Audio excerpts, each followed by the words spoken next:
ನಮಸ್ಕಾರ ಫ್ರೆಂಡ್ಸ್, ನಾನು ಶ್ವೇತಾ ರಾಜೇಂದ್ರನ್ ಮಾತಾಡ್ತಾ ಇರೋದು ಲಕ್ಷ್ಮಿತಾ ರಾಯರ್ ಮಗಳು ಕನ್ನಡ ಯೂಟ್ಯೂಬ್ ಚಾನಲ್ಗೆ ತಮ್ಮೆಲ್ಲರಿಗೂ ಆತ್ಮೀಯವಾದ ಸ್ವಾಗತ.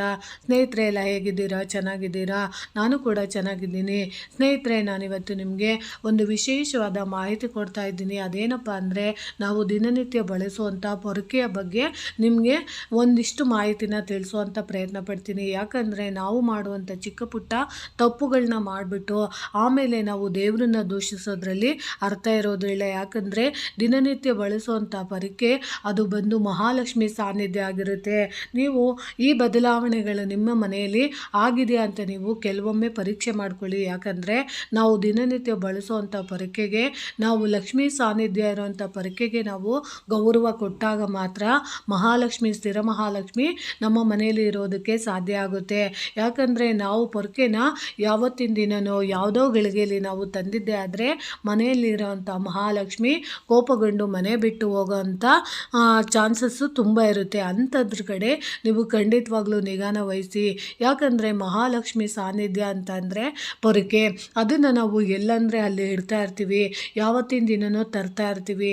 ಈ ರೀತಿ ನಾವು ತಪ್ಪುಗಳನ್ನ ಮಾಡ್ತಾ ಇರ್ತೀವಿ. ಈ ತಪ್ಪುಗಳನ್ನ ಸರಿ ಮಾಡಿಕೊಂಡಾಗ ಮಹಾಲಕ್ಷ್ಮಿ ಸಾನ್ನಿಧ್ಯ ಕೂಡ ಮನೆಯಲ್ಲಿ ಉಳಿಯೋದಕ್ಕೆ ನಾವು ಈ ರೀತಿ ಮಾಡಬೇಕಾಗುತ್ತೆ. ಅದು ಏನಪ್ಪ ಅಂದರೆ ನೋಡಿ, ವಾಸ್ತುಶಾಸ್ತ್ರದ ಪ್ರಕಾರ ಪೊರಕೆಯನ್ನು ಅದೃಷ್ಟ ಹಾಗೂ ಲಕ್ಷ್ಮಿಯ ಸ್ವರೂಪ ಎನ್ನಲಾಗುತ್ತದೆ.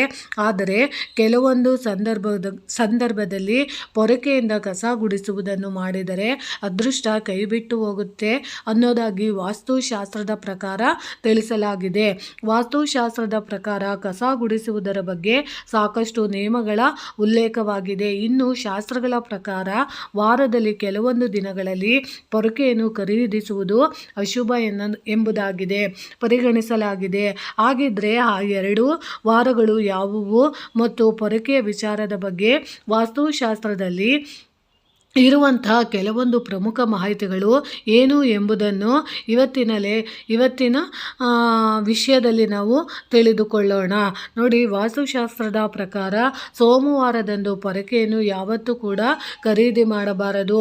ಇದರಿಂದ ನಿಮ್ಮ ಧನಾಗಮನದ ವಿಚಾರದಲ್ಲಿ ಸಾಕಷ್ಟು ಅಡೆತಡೆಗಳು ಉಂಟಾಗುವಂಥ ಸಾಧ್ಯತೆ ಹೆಚ್ಚಾಗಿರುತ್ತದೆ.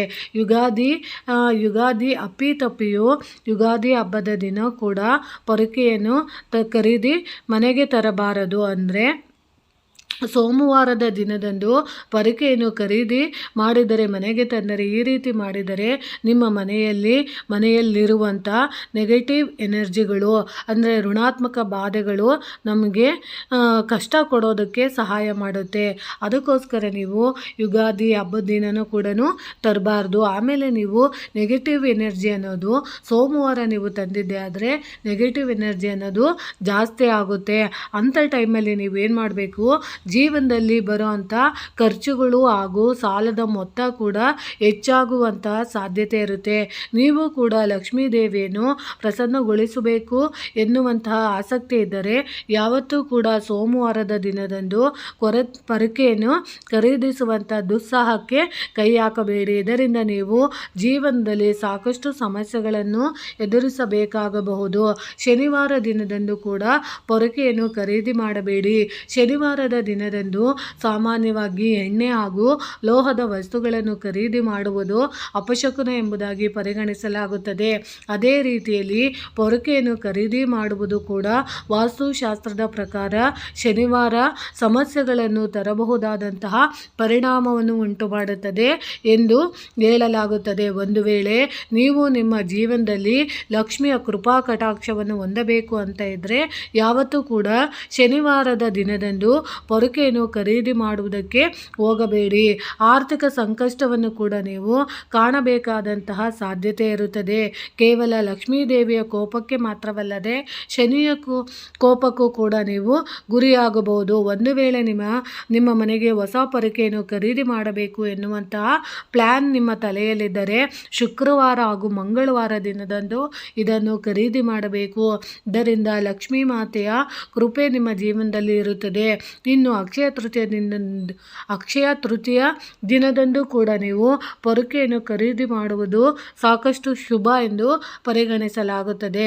ಪಂಚಕದಲ್ಲಿ ಕೂಡ ಯಾವುದೇ ಕಾರಣಕ್ಕೂ ಕಸಪೊರಕೆಯನ್ನು ಖರೀದಿ ಮಾಡುವಂಥ ಯೋಜನೆಗೆ ಹೋಗಬೇಡಿ. ಇದರ ಜೊತೆಗೆ ಕೆಲವೊಂದು ಪ್ರಮುಖ ಧಾರ್ಮಿಕ ಆಚರಣೆಗಳಲ್ಲಿ ಕೂಡ ಇದನ್ನು ಖರೀದಿ ಮಾಡುವುದು ನಿಮಗೆ ಸಾಕಷ್ಟು ಅಶುಭ ಎಂಬುದಾಗಿ ಪರಿಗಣಿಸಲಾಗುತ್ತದೆ. ಹೀಗಾಗಿ ಪಂಚಕ ಮುಗಿದ ನಂತರ ನೀವು ಕಸದ ಪೊರಕೆಯನ್ನು ಖರೀದಿ ಮಾಡಬಹುದಾಗಿದೆ.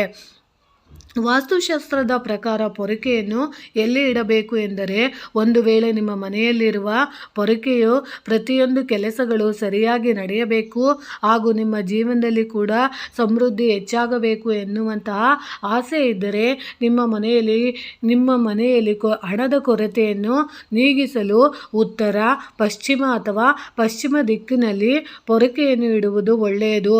ಇದರಿಂದ ಲಕ್ಷ್ಮೀದೇವಿಯ ಆಶೀರ್ವಾದ ಸದಾ ನಿಮ್ಮ ಮನೆ ಮೇಲೆ ಇರುತ್ತದೆ. ಹಾಗೆ ನಕಾರಾತ್ಮಕ ಶಕ್ತಿಗಳು ದೂರ ಹೋಗಿ ಮನೆಯಲ್ಲಿ ಆರ್ಥಿಕ ಸಂಕಷ್ಟಗಳು ದೂರ ಹೋಗಿ ಮನೆಯಲ್ಲಿ ಮಹಾಲಕ್ಷ್ಮಿ, ಸ್ಥಿರ ಮಹಾಲಕ್ಷ್ಮಿ ನೆಲೆಸೋದಕ್ಕೆ ಕಾರಣ ಆಗುತ್ತೆ. ಅದಕ್ಕೋಸ್ಕರ ನೀವು ಪೊರಕೆನ ಯಾವಾಗಲೂ ಅಷ್ಟೇ ನೀವು ಇಂಥ ದಿನಗಳಲ್ಲಿ ಖರೀದಿ ಮಾಡಿ ಇಂಥ ದಿಕ್ಕಿನಲ್ಲಿ ನೀವು ಪೊರಕೆನ ಇಡೋದ್ರಿಂದ ಮನೆಗೆ ಮಹಾಲಕ್ಷ್ಮಿ, ಸ್ಥಿರ ಮಹಾಲಕ್ಷ್ಮಿ ಖಂಡಿತವಾಗ್ಲೂ ಒಲಿತಾಳೆ. ಅದರಲ್ಲೂ ಮುಖ್ಯವಾಗಿ ಪೊರಕೆನ ನೀವು ಪ್ರತಿದಿನ ಮುಟ್ಟಿ ನಮಸ್ಕಾರ ಮಾಡ್ಕೊಳ್ಳೋದ್ರಿಂದ ಮಹಾಲಕ್ಷ್ಮಿ ಅನುಗ್ರಹ ಆಗುತ್ತೆ. ಪೊರಕೆನ ಅಪ್ಪಿತಪ್ಪಿ ಕೂಡ ಕಾಲಲ್ಲಿ ನೀವು ಒದೆಯೋಕ್ಕೆ ಹೋಗಬೇಡಿ. ಯಾಕಂದರೆ ನೀವು ಕಾಲಲ್ಲಿ ಒದ್ದಿದ್ದೇ ಆದರೆ ಮಹಾಲಕ್ಷ್ಮಿ ದೇವಿಗೆ ಅವಮಾನ ಮಾಡ್ದಂಗೆ ಆಗುತ್ತೆ. ಅದಕ್ಕೋಸ್ಕರ ನೀವು ಪೊರಕೆನ ಯಾವಾಗಲೂ ಲಕ್ಷ್ಮೀ ಸ್ವರೂಪ ಅಂತ ತಿಳಿದು ನೀವು ಇಂಥ ದಿನಗಳಲ್ಲಿ ಪೊರಕೆನ ಖರೀದಿ ಮಾಡಿ ಇಂಥ ದಿನಗಳಲ್ಲಿ ನೀವು ಮನೆಗೆ ಮಹಾಲಕ್ಷ್ಮಿನ ಕರೆತರೋದ್ರಲ್ಲಿ ತುಂಬ ಎಚ್ಚರಿಕೆನ ವಹಿಸಬೇಕಾಗುತ್ತೆ ಅಂತ ನಾನು ತಿಳಿಸೋಕ್ಕೆ ಇಷ್ಟಪಡ್ತೀನಿ. ಸ್ನೇಹಿತರೆ, ಈ ಮಾಹಿತಿ ನಿಮಗೆ ಇಷ್ಟ ಆಗಿದ್ದರೆ ದಯವಿಟ್ಟು ನನ್ನ ಚಾನಲ್ನ ಸಬ್ಸ್ಕ್ರೈಬ್ ಮಾಡ್ಕೊಂಡು ನೋಡಿ, ಹೆಚ್ಚೆಚ್ಚು ವಿಡಿಯೋನ ಶೇರ್ ಮಾಡಿ ಮತ್ತು ಲೈಕ್ ಮಾಡಿ. ಹೊಸದಾಗಿ ಯಾರಾದರೂ ನನ್ನ ಚಾನಲ್ ನೋಡ್ತಿದ್ರೆ ದಯವಿಟ್ಟು ಸಬ್ಸ್ಕ್ರೈಬ್ ಮಾಡ್ಕೊಂಡು ನೋಡಿ ಅಂತ ತಿಳಿಸೋಕ್ಕೆ ಇಷ್ಟಪಡ್ತೀನಿ. ಪ್ರೀತಿಯ ಧನ್ಯವಾದಗಳು ಸ್ನೇಹಿತರೆ.